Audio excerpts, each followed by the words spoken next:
Hare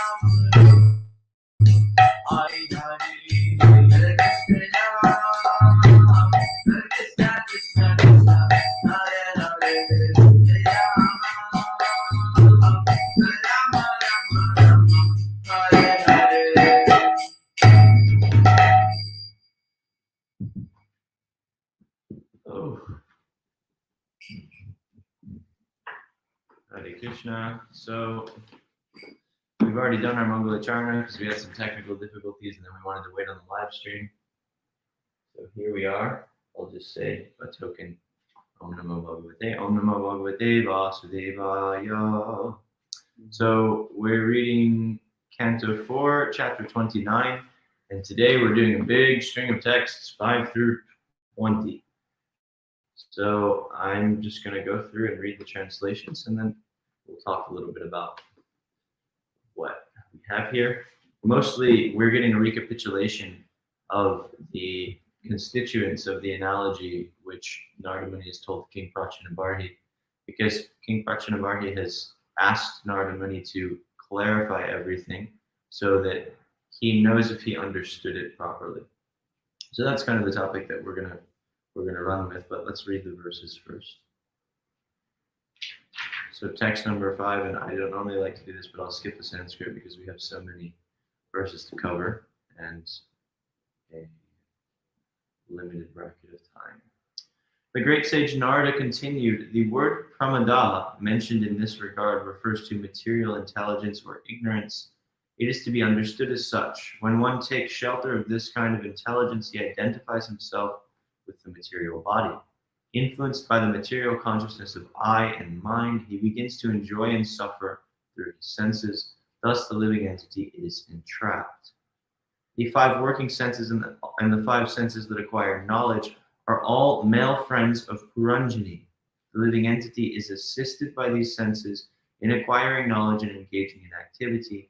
The engagements on the senses are known as girlfriends, and the serpent, which was described as having 5 heads, is the life air acting within the 5 circulatory processes. So just to connect this back, King Puranjana, he met a woman named Puranjani, who he later made his wife, and she was surrounded by male attendants and female attendants, or let's say here, her girlfriends.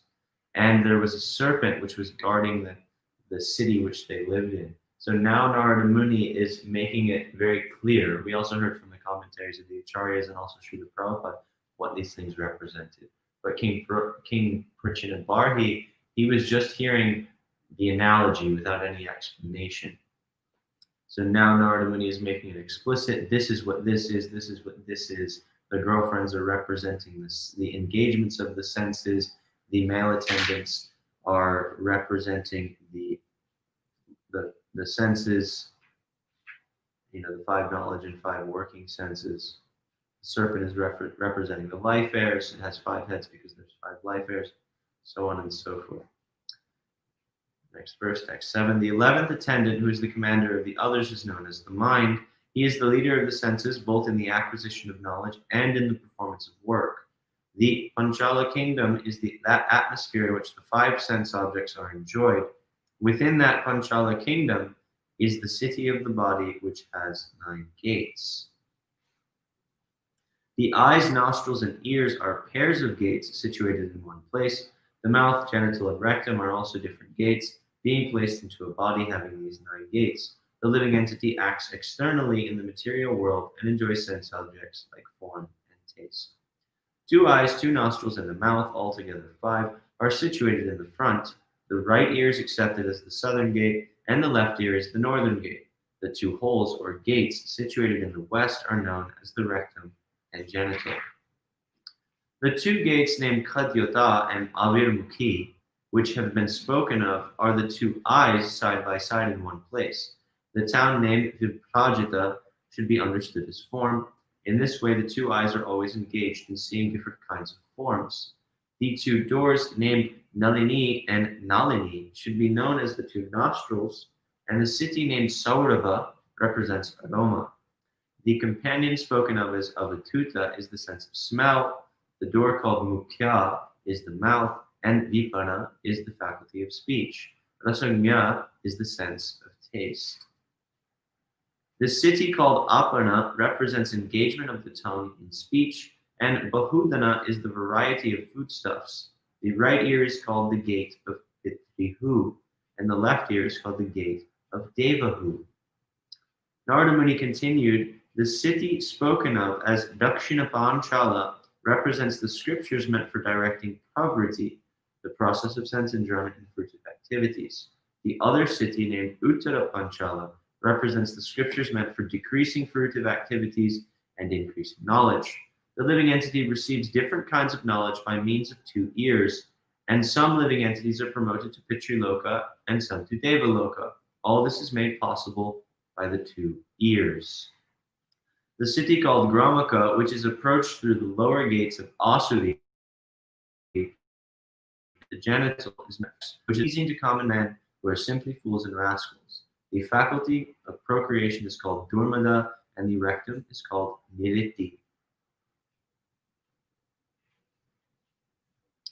When it is said that Puranjana goes to Vaishasa, it is meant that he goes to hell. He is accompanied by Lubtaka, which is the working sense in the rectum.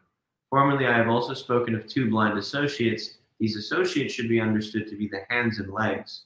Being helped by the hands and legs, the living entity performs all kinds of work and moves hither and thither. The word Antapura refers to the heart. The word Vishuchina, meaning going everywhere, indicates the mind. Within the mind, the living entity enjoys the effects of the modes of material nature. These effects sometimes cause illusion, sometimes satisfaction, and sometimes jubilation. Formerly, it was explained that the queen is one's intelligence. When one is awake or asleep, that intelligence creates different situations. Being influenced by contaminated intelligence, the living entity envisions something and simply imitates the actions and reactions of his intelligence. Narada Muni continued, what I referred to as the chariot was in actuality the body. The senses are the horses that pull that chariot. As time passes, year after year, these horses run without obstruction, but in fact they make no progress. Pious and impious activities are the 2 wheels of the chariot. The 3 modes of material nature are the chariot's flags. The 5 types of life air constitute the living entity's bondage, and the mind is considered to be the rope. Intelligence is the chariot driver. The heart is the sitting place in the chariot, and the dualities of life, such as pleasure and pain, are the knotting place. These 7 elements are the coverings of the chariot, and the working senses are the 5 external processes. The 11 senses are the soldiers, being engrossed in sense enjoyment. The living entity, seated on the chariot, hankers after fulfillment of his false desires and runs after sense enjoyment, life after life.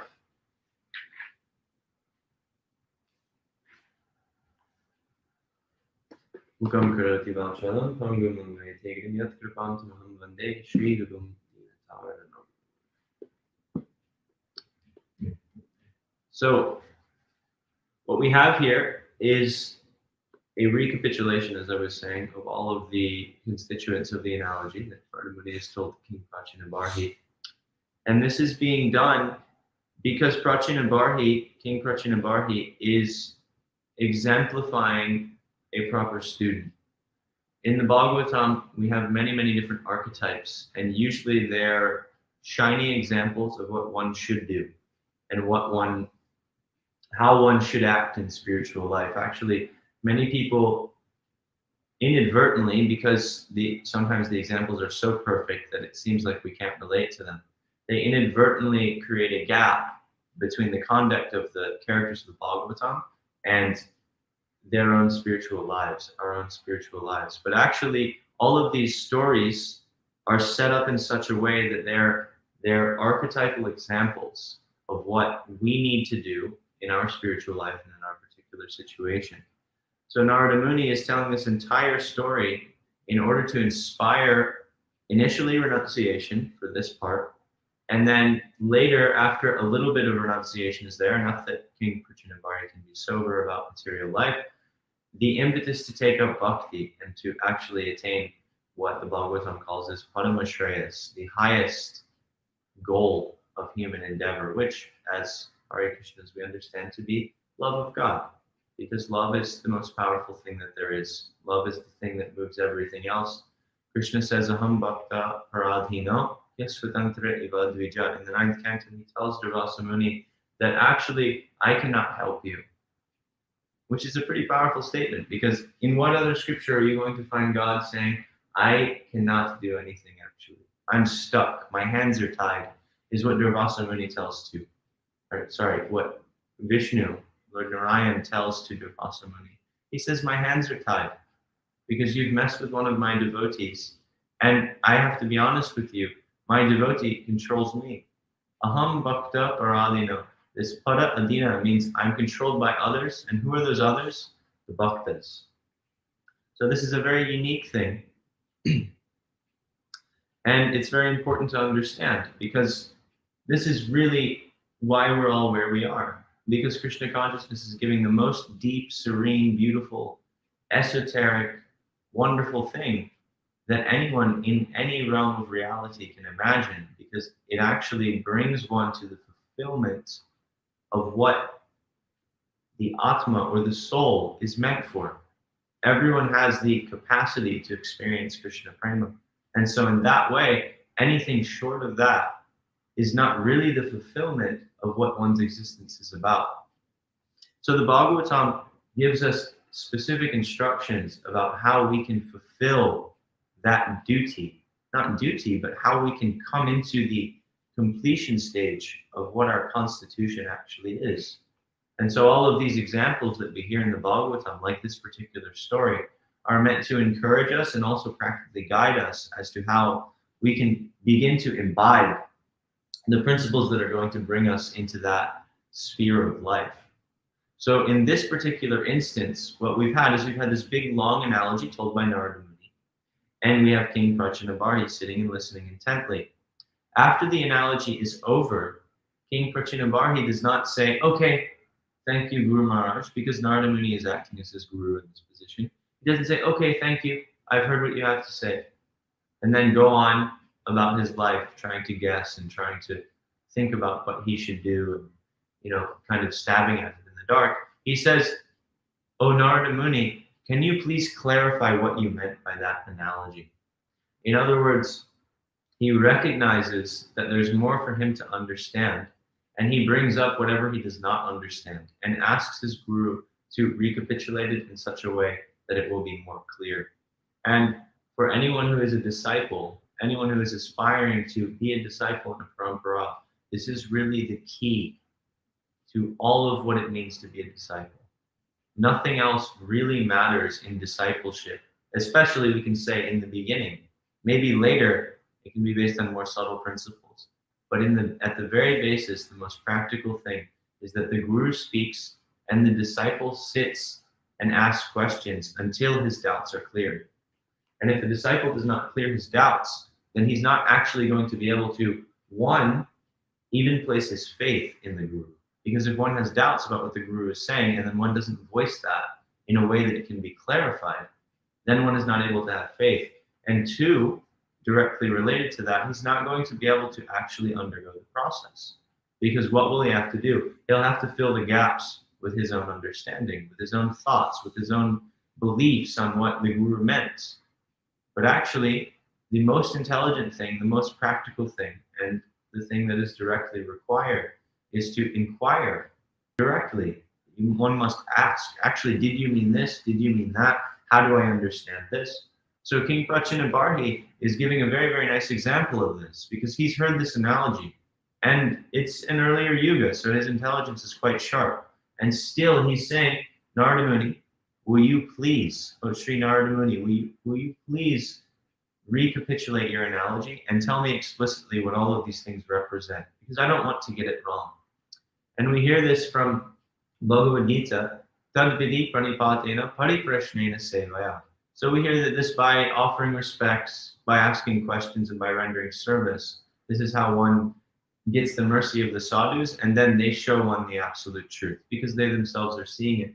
But we have to look at these words a little closer, especially the middle one. So pranipat means to offer one's obeisances. So to come in a respectful mood.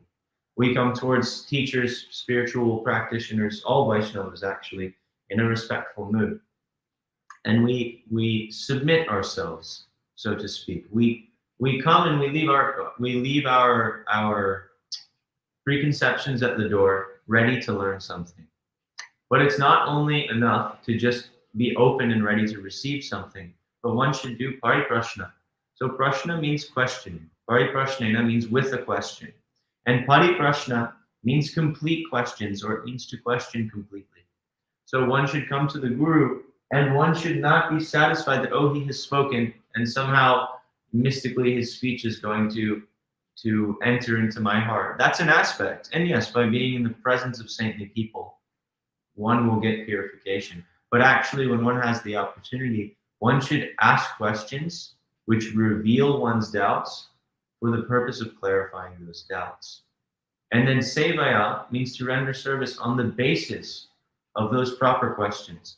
On the basis of the questions, then one is able to orient their bhajan in a more direct way, in a more, we can say, kind of triangulated or dialed in way. We turn the dials just right. Like if you're a sound engineer and you've got 100 dials, and as you're sitting there listening to the performance that you're doing the audio engineering for, or say maybe you're doing a recording or something, slowly, by paying attention, you work your way to that perfect sound. So this is what we want to do in spiritual life as practitioners, as people who are moving towards the goal, as sadhakas. Our job is to slowly, as time goes in, get feedback and dial in all those little dials so that we can orient ourselves perfectly. And what is this done through? This is done through hearing from the guru, and again, questioning him and asking him, okay, I've heard you say this, but am I understanding it properly? Am I understanding what you've said? Because I think I understand it, but we should get confirmation. Is this the proper understanding? We say it back. Then so on and so forth. So this is really what King Prachinabharti is doing here, which is a shining example. And therefore Narada Muni, he is reciprocating with that. And he's saying, okay, I'll tell you the whole thing again. And now I'll give you all of the details. And actually, to illustrate this, one of my friends sent me a really nice story, just by coincidence, 2 days ago.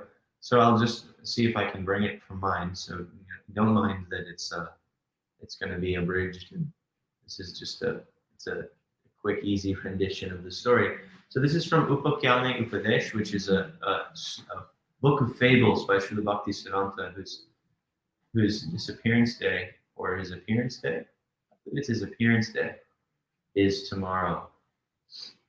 Anyway, tomorrow we're celebrating many of our Parat Param Guru, the guru of our grandfather guru, Srila Bhaktisiddhanta Saraswati Thakur. And he's written this book of stories which elucidate different they're like fables for bhaktas.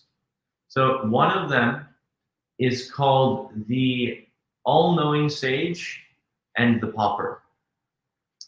So there was a pauper, and we can imagine he must have lived in Bengal, because most of the stories that Srila Bhaktisiddhanta writes here are in Mayapur or in Bengal, usually on the bank of the Ganga. So there was a pauper Brahmana who, when his father passed away, he wasn't left any inheritance. And so he was extremely poor. And though Brahmanas are supposed to be at least a little well situated, because people take care of them, they get donations, they're usually, because they're situated in the mode of goodness and because they live dharmic lives and they uphold society, generally they're well taken care of. But this Brahmana was extremely destitute. And he was in a very difficult situation because he had 5 children and a wife to take care of. And because he was so poor, all the people of the village he lived in scorned him because they thought he was faking it. They thought, oh, he must have some money. And because this is what Brahmanas do, because in the age of Kali, Brahmanas do this, and people also don't look at the Brahmanas in the proper way. So it kind of perpetuates this vicious cycle. They were thinking, he's pretending to be poor, and he's hiding all of his riches while he has this big amassed amount of riches from pujas and all of these things. And he just wears this torn cloth, and he looks like this, and he looks so destitute, but it's just an act. He has some money. And so none of the villagers would give him any money either. None of them would make donations. None of them would come to him for yagya. And so he was really struggling with his life. And one day, an all-knowing sage named Sarvagya, which means all-knowing, came to him and said, "Oh, Brahmana, do you not understand?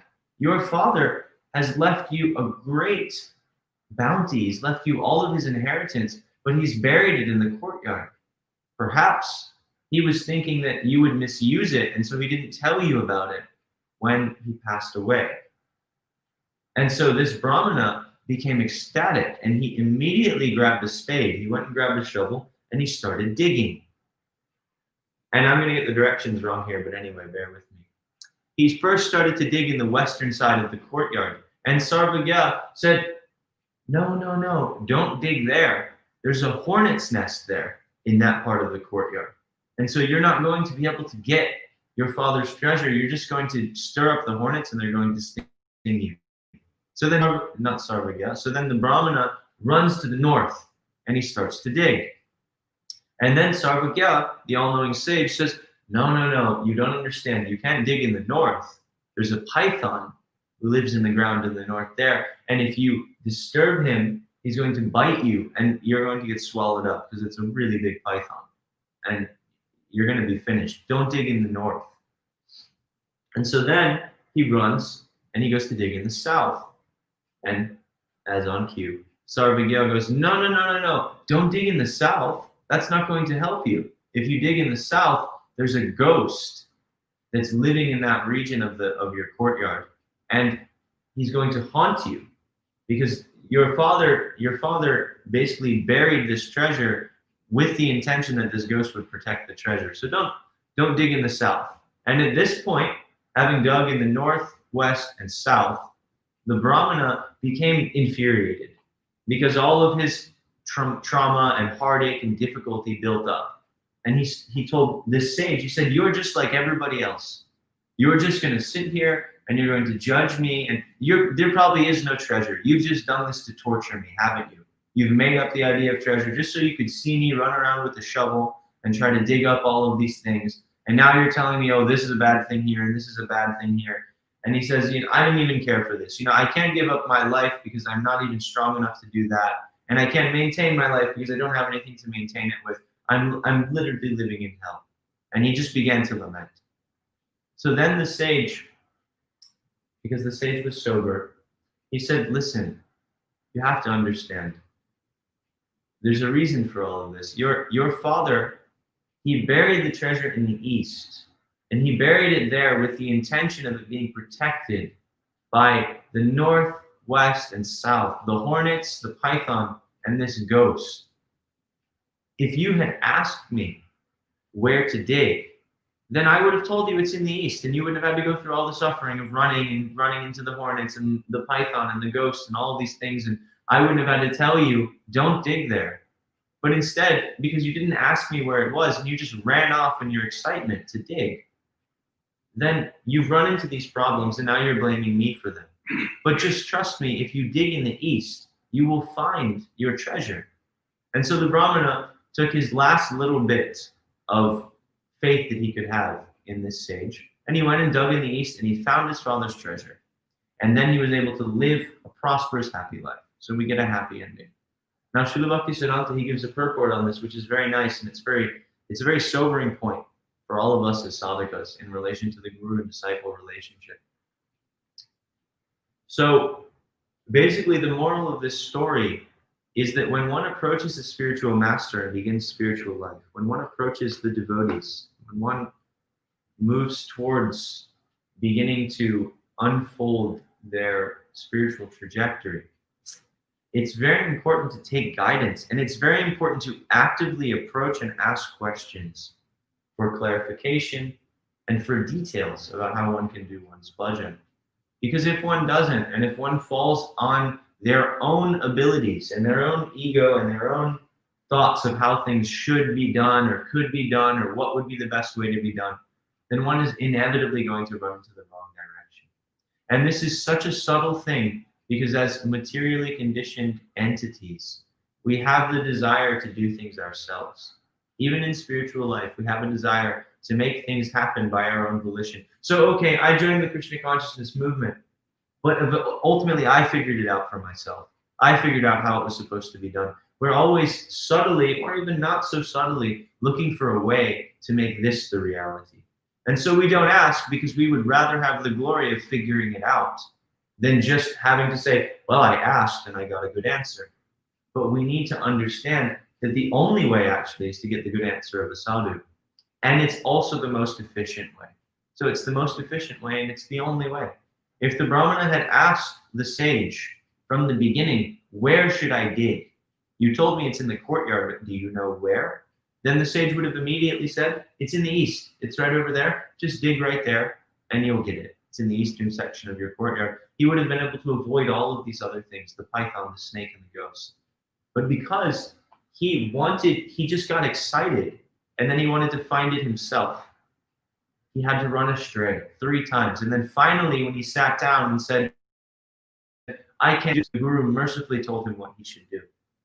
But if we can short circuit this process and do it the right way, if we can do this pariprashna, which Krishna is talking about in the Gita, if we can ask questions in such a way that we're revealing our doubts so that we can clear our doubts, then we can have a nice, quick, and when I say quick, I mean, quick is a relative term. The Bhagavatam talks about quick, but it's talking about quick in the backdrop of a billion uncountable lives. So in a relatively quick way, we can have our spiritual life progress forward, which is ultimately what we're looking for. We're looking for the fastest way to undergo this process so that we can move on to really living. So just to summarize why I told that story, this is what King Prachinabarhi is emulating here. And he's emulating this so that we can also do it. So that when we hear, we realize hearing is not a passive thing. Hearing is an active engagement, and it is actually indeed the only engagement that one really is qualified for from the beginning of spiritual life. Hearing. And once one has heard nicely, then one can practice. Jiva Goswami says there's no kirtana. There is no kirtan without shravan, without hearing. So we must hear nicely and we must actively hear with the intent to get the meaning. And if we don't get the meaning, we should not fall back on the idea that, oh, well, anyway, I heard, and hearing is just an abstract process that I'm supposed to do passively. And by sitting long enough, eventually I'll get it. That's true, but that can take a lot longer than we would think. And we can, again, short circuit the process by becoming active in it, by asking questions. So this is what King Prachinabarhi has done. And this is how Narada Muni in time has reciprocated. And as we move forward, we're going to see King Prachinabarhi, because of this, achieve the goal. And the Bhagavatam is famous for extremely fast achievements of the goal. Again, because these are perfect archetypes of how things should go, and actually, from an inspiring note, could go. And if we think about that in the perspective of a spectrum, then the more we try to follow these things, the further along we're going to find ourselves on that spectrum. And the faster, easier, more blissful our spiritual life can be. So this is why this book exists for us. This is the mercy. This is the answer to all the ills of Kali Yuga, actually, is Srimad-Bhagavatam. What is that? Krishna Swadhama Bhagate Dharma Gyana Divisaha Kalau Nashta Dasham Esha Puranarko Dinodita. This is a very beautiful verse from the 3rd chapter of Bhagavatam. Krishna Swadhama Bhagate. Krishna has left. This is a very depressing verse, actually. Krishna has left. He's gone back to his own abode. What is that? Dharma Gyana Divisaha. He's taken Dharma and Gyan. He's taken all knowledge and all good conduct, everything useful in this world, he's taken with him. Because when the Supreme Personality leaves, then a big dark cloud falls upon the world. Just like when the Guru leaves. We heard about this earlier. For the disciples, the world becomes dark for a period. So Krishna has left, and everything has become dark. People's memories have become bad. Ill conduct falls all over the world. All of the dacoits and all of the ruffians, they're able to do whatever they'd like to do. There is no more any potency to anything useful. So Krishna Swadhama Bhagate Dharma Gyana Divisaha Kalau Nashta Dasham Esha. And everyone in Kali Yuga is now blind because all the processes can't bear any fruits. So where can one take shelter? This is the question that's raised previously in the chapter and what this verse is an answer to. Puranarko Dunodita. But this Bhagavad Purana, at the time of Krishna's leaving, it is risen in the sky just like the sun to illuminate absolutely everything. Aduna, it has risen immediately. So Krishna left, everything is left in a destitute position, but just behind him is manifestation of the Bhagavatam is there. So for Kali Yuga, the only shelter is the Bhagavatam. We say the only shelter is the holy name, but actually the holy name is a thing that's difficult to approach. The holy name gives some immediate result when one begins chanting it, which can help one to enter spiritual life. And then it becomes a very, very difficult thing to practice. And as Jiva Goswami has said, there's no kirtanam without shravanam. One's actual recourse is to awaken taste and to awaken a serious conceptual orientation through hearing, so that one can actually become a devotee in the sense that they're practicing like a devotee. By hearing these stories, one is able to actually, and then one is able to sit down and chant. Because the purport of the Bhagavatam is to sit down and chant the holy names of one's Ishtadev, of one's desired form of the Lord, the form of the Lord which one has deep affection for, to sit down and chant his names with Rag, with Bhav. So this is the purport of the Bhagavatam, and it's the fruit of imbibing the message of this literature nicely. It's not something that we can say, oh, well, I understand that sentence, and I understand the message, therefore I've understood the Bhagavatam. This is the fruit that will be cultivated by studying this book for the entirety of our lives. And so we see time and time again in this book, disciples sitting down and hearing from their gurus. Indeed, the whole book is one very stunning disciple, Parikshit Maharaj, hearing from his guru, Shukadeva Goswami, and then attaining the goal after hearing. This is indeed the basis for our entire Sampradaya, and why every commentator in our Sampradaya and every great person in our Sampradaya has taken shelter of this book and has spent their lives absorbed in it. So I won't go too much further, but Srila Prabhupada has also shown this by his practical example. What did Srila Prabhupada dedicate his life to? Prabhupada dedicated nearly half of his waking moments after he left Vrindavan to set out and preach by translating the Srimad-Bhagavatam and disseminating it around the world. So for all of us who are in ISKCON, it should be very, very clear that this is really the crux of our spiritual practice. And to the degree that we engage in this book and engage with this book and engage under this book in service, to that degree, we will actually be able to imbibe the qualities which will be required to have a fruitful spiritual life. So I'll stop there. We'll see if we have any questions or comments on it's not Zoom, but the Facebook Live stream, or if Mukunda has anything, because we're doing a little bit of an intimate thing. Everybody's gone, so it's just me and Mukunda here. We have a couple Hari bowls, and that's what we got. Mukunda, you got anything? I think everything was very clear, bro. Hari bowl. So that's what we got today.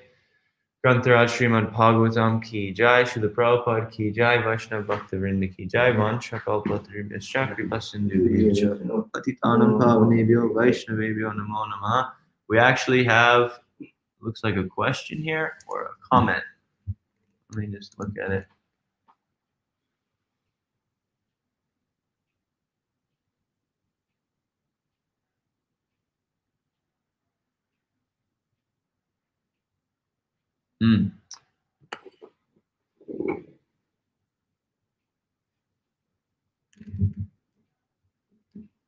So we have a comment by one Blake, which I'll just briefly say something about because it's come in. Yes, but most spiritual masters are too busy or overwhelmed to communicate with their disciples. It seems like a lot of devotees are only able to communicate with their spiritual masters by hearing their lectures.